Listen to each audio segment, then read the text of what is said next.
മലയാളത്തിലെ 27ാമത്തെ പാഠമാണ് കടങ്കഥയുടെ വ്യാകരണം. കടങ്കഥ, പഴഞ്ചൊല്ല്, ശൈലി ഇവയെല്ലാം നമ്മുടെ ഭാഷയുടെ ഈടുവയ്പ്പുകളാണ്. നമ്മുടെ ഭാഷയുടെ സൗന്ദര്യശാസ്ത്രത്തിന്റെ കലവറയാണ് ഇവയെല്ലാം. എന്തൊക്കെയാണ്? കടങ്കഥകള്, പഴഞ്ചൊല്ലുകള്, ശൈലികള് ഇവയെല്ലാം നമ്മുടെ ഭാഷയുടെ സൗന്ദര്യശാസ്ത്രത്തിന്റെ കലവറ എന്നാണ് ഇതിനെക്കുറിച്ചൊക്കെ പറയുന്നത്.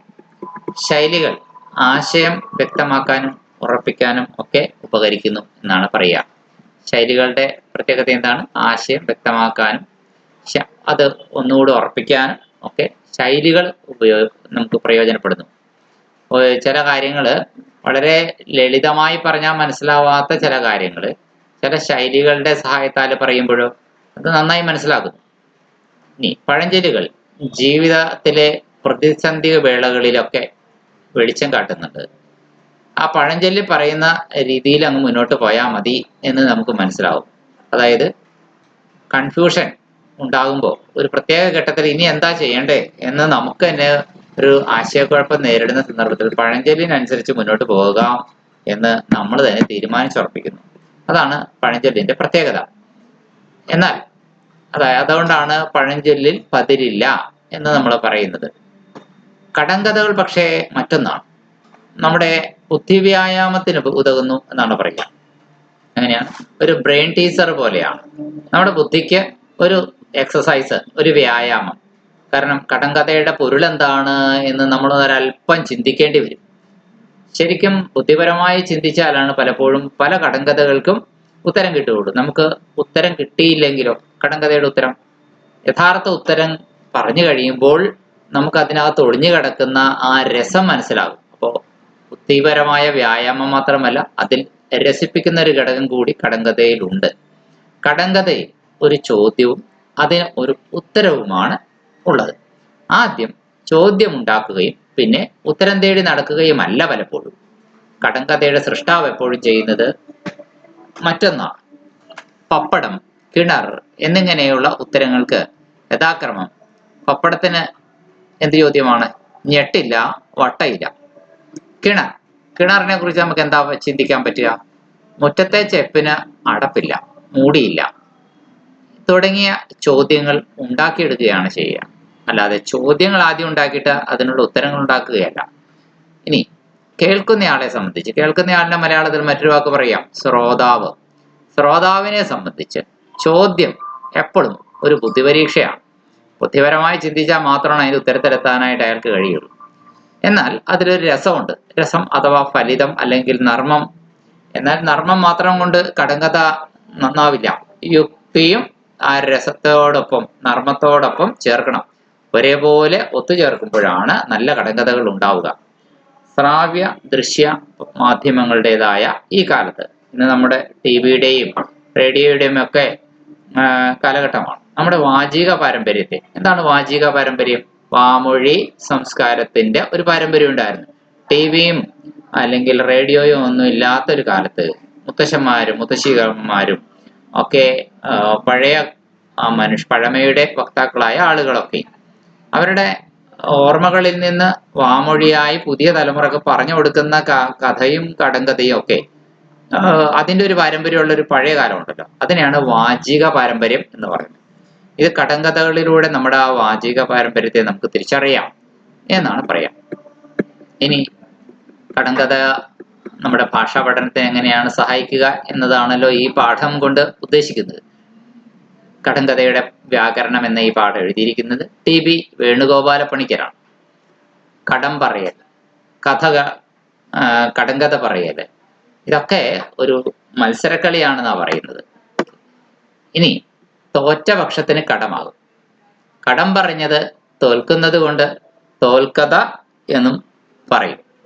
ഭാഷ കൊണ്ട് കെട്ടിവെച്ചിരിക്കുന്ന ഒരു കുരുക്ക്, അത് അഴിക്കേണ്ടി വരുന്നത് കൊണ്ട് പ്രാദേശികമായി ആ കുരുക്ക് അഴിപ്പിക്കാൻ കുരുക്കഴിപ്പാൻ കഥ എന്നും കടങ്കഥയ്ക്ക് ചില പ്രദേശങ്ങളിൽ, എല്ലായിടത്തും അല്ല കേട്ടോ, ചില പ്രദേശങ്ങളിൽ നമ്മുടെ കേരളത്തിൽ തന്നെ കടങ്കഥയ്ക്ക് മറ്റൊരു പേരുണ്ട്. എന്താണ്? കുരുക്ക് അഴിപ്പാൻ കഥ അല്ലെങ്കിൽ വെറും അഴിപ്പാൻ കഥ എന്നും. കുരുക്കഴിച്ച് വിടർത്തി എടുക്കേണ്ടത് എന്ന അർത്ഥത്തിൽ തമിഴിൽ വിടുകഥൈ എന്നും എന്താണ് വിടർത്തിയെടുക്കേണ്ട കഥൈ അല്ലെ? അത് ആ അർത്ഥത്തിൽ തമിഴർ എങ്ങനെയാണ് പറയാ? വിടുകഥൈ എന്നും പറയുന്നു. ഇനി തമിഴ്നാട്ടിൽ ചില ഇടങ്ങളിൽ കടങ്കഥയ്ക്ക് വെടി എന്നും പേരുണ്ട്. പ്രശ്നവിച്ഛേദക സൂചകമാകാം ഒരുപക്ഷെ ഈ പേർ. അതായത് ചോദ്യത്തിൽ നിന്നും സൂചന പുറത്തെടുക്കേണ്ടത് എന്ന അർത്ഥത്തിലാവാം, അല്ലെങ്കിൽ സൂചനാ ചോദ്യം എന്ന അർത്ഥത്തിലാകാം. അതിൽ നിന്ന് ഉത്തരത്തെ പുറത്തെടുക്കണം. പ്രശ്നപദത്തിന്റെ, അതായത് ചോദ്യവാക്കിന്റെ തൽഭവം, അതിന് പകരം ചില നാട്ടിൽ ഉപയോഗിക്കുന്ന ഒരു വാക്കാണ് പിജി. തമിഴിലാണ് പിജി, ചോദ്യം എന്നതിന് കേട്ടോ.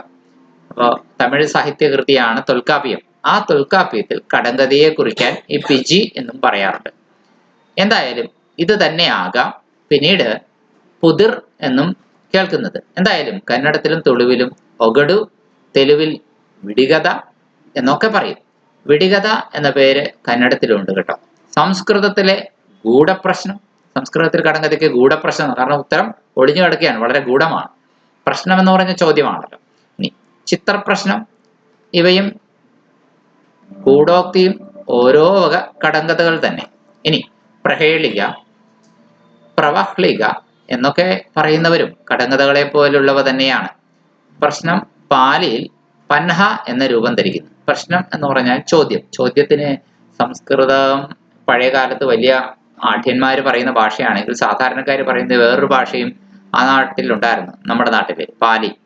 ആ പാലി ഭാഷയിൽ പൻഹ അഥവാ ചോദ്യം എന്നാണ് അർത്ഥം കേട്ടോ. ഇനി പ്രഹേളികയാണ് പ്രാകൃതങ്ങളിലെ പഹേലി. ഇന്നത്തെ ഇന്തോ ആര്യൻ ഭാഷകളിൽ ഇവ പല രീതിയിൽ പറയാറുണ്ട്. എന്തായാലും കുരുക്കുണ്ടാകുന്നത് സരസമായൊരു സൂത്രപ്പണി കൊണ്ടാണെന്നാ പറയുന്നത്. ഈ കടങ്കഥയില് ഈ കുരുക്ക് അഴിച്ചെടുക്കണം. കടങ്കഥയിൽ അടങ്ങിയിരിക്കുന്ന ഉത്തരം കിട്ടാൻ എളുപ്പമല്ലാത്ത വിധം എങ്ങനെയെങ്കിലും മറച്ചു വയ്ക്കും. ഇങ്ങനെ കടം വരുത്താൻ ഉദ്ദേശിച്ച് കഥിക്കുന്നതാണ് കഥ. ഉത്തരം പറയാത്ത ആൾക്ക് കടം.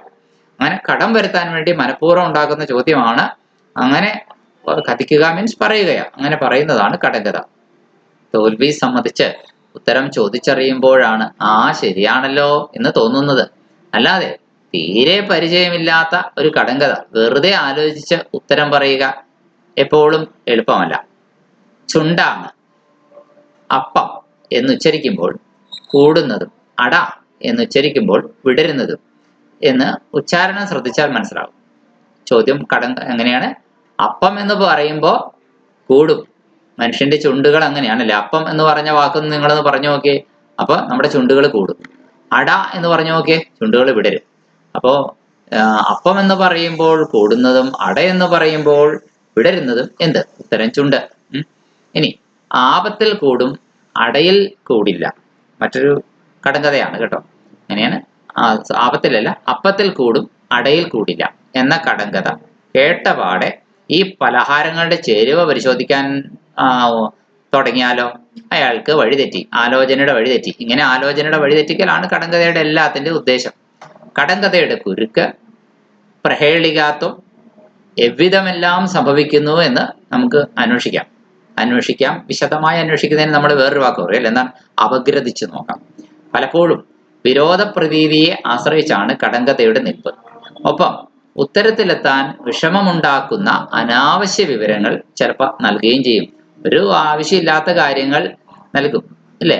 കിണറിനെ മുറ്റത്തെ ചെപ്പിന് അടുപ്പില്ല എന്ന് പറയുന്നത്. അപ്പൊ ചെപ്പ്, അടപ്പ് അഥവാ ചെപ്പിന്റെ മൂടി എന്നൊക്കെ പറയുമ്പോൾ നമ്മള് ഏതോ ഒരു ചെറിയ ചെപ്പിനെ കുറിച്ചോ അതിന്റെ മൂടിയെ കുറിച്ചോ ഒക്കെ ചിന്തിച്ചു പോയാൽ കിണർ എന്ന ഉത്തരത്തിലേക്ക് ഒരു കാരണവശാലും എത്തില്ല. അങ്ങനെ ഉത്തരത്തിലെത്താൻ വിഷമുണ്ടാക്കുന്ന അൺവാണ്ടഡ് ആയ അല്ലെങ്കിൽ തൽക്കാലം ആ വിഷയവുമായി ബന്ധമില്ലാത്ത ടോപ്പിക്കിൽ നിന്ന് മാറി നിൽക്കുന്ന വിവരങ്ങൾ ചിലപ്പോൾ കടങ്കഥയിൽ ഉൾപ്പെടുത്തുകയും ചെയ്യും.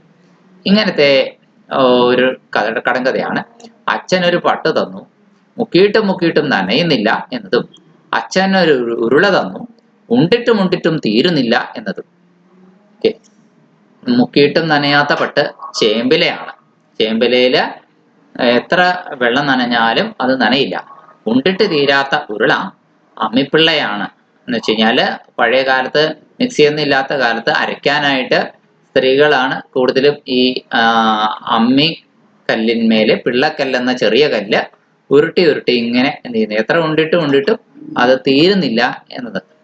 എന്തായാലും ഒരു വിരോധ പ്രതീതി ആണ് നമുക്കിവിടെ ഉത്തരം കേൾക്കുമ്പോൾ മനസ്സിലാക്കുക. കാരണം ഈ പറഞ്ഞവുമായിട്ട് അച്ഛനുമായിട്ടും ഒരു ബന്ധമില്ല ചേമ്പലിക്ക്, അതുപോലെ തന്നെ ഉരുളയുമായിട്ട് ബന്ധവുമില്ല ഈ അമ്മിക്കല്ലിനും പുള്ളക്കല്ലിനും. ഇതാണ്, അതായത് വ്യത്യസ്തമായ ഒരു ആശയത്തെ മറ്റൊരു രീതിയിൽ തോന്നിപ്പിക്കുന്ന, വിരോധ പ്രതീതിയിൽ അവതരിപ്പിക്കുന്ന തരം പഴഞ്ചൊല്ലുകളും ഉണ്ട്. ഇതിന്റെ ഒരു ഉപവകുപ്പായിട്ട് വേറൊരു ഇനത്തിൽ വിപരീത ദ്വന്ദ്വകൽപ്പന എന്ന വിഭാഗത്തിൽപ്പെട്ട അതും ചിലപ്പോൾ പഴഞ്ചൊല്ലുണ്ടാക്കാൻ ഉപയോഗപ്പെടുത്താറുണ്ട്. മുള്ളുണ്ട് മുരിക്കല്ല, കയ്പുണ്ട് കാഞ്ഞിരമല്ല. എന്താണ് കയ്പയ്ക്ക? മുള്ളുണ്ട്. പാവയ്ക്കയ്ക്ക് നമുക്ക് കയ്പയ്ക്ക എന്ന് ചില നാട്ടിൽ, പാവയ്ക്ക എന്ന് മറ്റു ചില നാട്ടിൽ. അപ്പൊ പാവയ്ക്കയ്ക്ക് മുള്ളുണ്ട്, എന്നാൽ മുള്ളുള്ളതെല്ലാം മുരിക്കുമരമാണ് എന്ന് തെറ്റിദ്ധരിക്കല്ലേ, അതല്ല. ഇനി കയ്പുണ്ട് എന്നുകൊണ്ട് അത് കാഞ്ഞിരമരമാണെന്ന് തെറ്റിദ്ധരിക്കല്ലേ, അതുമല്ല എന്ന് പറയുകയാണ്. കയ്പും മുള്ളും നമ്മളെ ഉത്തരത്തിലേക്ക് നയിക്കും എങ്കിലും അനാവശ്യമായിട്ട് വേറെ മുരിക്കിന്റെയും കാഞ്ഞിരത്തിന്റെയും കാര്യം ഈ ചോദ്യത്തിൽ ഉൾപ്പെടുത്തിയത് നമ്മുടെ ഉത്തരത്തിലെത്തുന്നതിന്റെ വേഗതയെ വെറുതെ കുറച്ചു കളയും. നമ്മൾ മുരിക്കിനെ കുറിച്ചും കാഞ്ഞിരത്തെ കുറിച്ചും കാട് കയറി ചിന്തിക്കും. അതാണ് കുഴപ്പം. മുള്ളെന്ന് പറഞ്ഞത് മുള്ളുപോലെ നിരപ്പില്ലാത്ത പുറംഭാഗമാണ്. പാവയ്ക്കയുടെ പുറംഭാഗം അങ്ങനെയാണല്ലോ. കട്ടിൽ കാലും കസേരക്കൈയും ചിരവനാക്കും പോലെ ഉറച്ചുപോയ ഇത്തരം അധ്യാരോപങ്ങളെയും കടങ്കഥകൾ ചിലപ്പോൾ ഉപയോഗപ്പെടുത്തുന്നു. അങ്ങനെ വായില്ലാത്ത നാക്ക്, നാക്കിന്മേലത്തെ പല്ല് എന്താണ് എന്ന് ചോദിച്ചാൽ ചിരവ എന്നാണ് ഉത്തരം പറയേണ്ടത്. കാരണം വായില്ല, പക്ഷെ ചിരവയ്ക്ക് ചിരവാനാക്കുണ്ട്. നാക്കിന്മേൽ സാധാരണ പല്ല് കാണാറില്ലല്ലോ, പക്ഷെ ചിരവാനാക്കിന്മേൽ പല്ലും കാണാറുണ്ട്. അപ്പോ ഈ കടങ്കഥ പ്രത്യേകം ശ്രദ്ധിക്കേണ്ടതുണ്ട്. മറ്റൊരിനം അവർണ്യ വൃത്താന്താരോപണത്തിലൂടെ ചമൽക്കാരം ജനിപ്പിക്കുകയും ഉത്തരത്തിൽ നിന്ന് ശ്രദ്ധ മാറ്റി പ്രഹേളികാത്വത്തിൽ എത്തുകയും ചെയ്യുന്ന വേറൊരു ടൈപ്പ് പഴഞ്ചൊല്ലുകളുടെ ഓരോരോ വെറൈറ്റികളെ കുറിച്ച് ഇനം തിരിച്ച് ചർച്ച ചെയ്തു പോവുകയാണ് ഈ പാഠത്തില്. പകലെല്ലാം പൊത്തും പിടിയും, രാവായാൽ കൂടിയിരിപ്പും.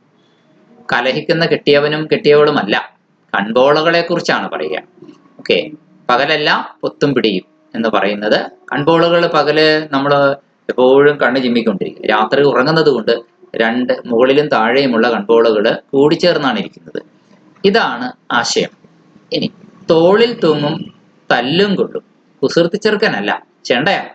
ചില കടങ്കഥകളിലെ പ്രഹേളികാത്വം ഇരിക്കുന്നത് വാക്യത്തിലെ ഉദ്ദേശ്യഭാഗം അധ്യാരോപമായിരിക്കെ വിധേയഭാഗം വസ്തുതയായിരിക്കുന്ന ആ വൈരുദ്ധ്യത്തിലാണ്. പറയുമ്പോൾ ഇത്തിരി ചുറ്റിവളച്ച് പറയുന്നത് പോലെ തോന്നും. ചില കടങ്കഥകളിലെ പ്രഹേളികാത്വം എന്ന് വെച്ച് കഴിഞ്ഞാൽ ഒളിപ്പിച്ചു വെച്ചിരിക്കുന്ന ചോദ്യം എന്നാണ്. വാക്യത്തിലെ ഉദ്ദേശിച്ചിരിക്കുന്ന ഭാഗം ശരിക്കും മറ്റൊരു രീതിയിൽ പ്രസന്റ് ചെയ്യുകയാണ്. ശരിക്കും പറയേണ്ട കാര്യം വിരുദ്ധമായിട്ടാണ് പറയുന്നത്. തൊട്ടാൽ പൊള്ളും പളുങ്ക് കൊട്ടാരം, അതായത് നീർപ്പോളയെ പളുങ്ക് കൊട്ടാരം, അതായത് കുമിള, വെള്ളത്തിലുണ്ടാകുന്ന സോപ്പ് കുമിള പോലത്തെ കുമിളയെയാണ് പറയുക.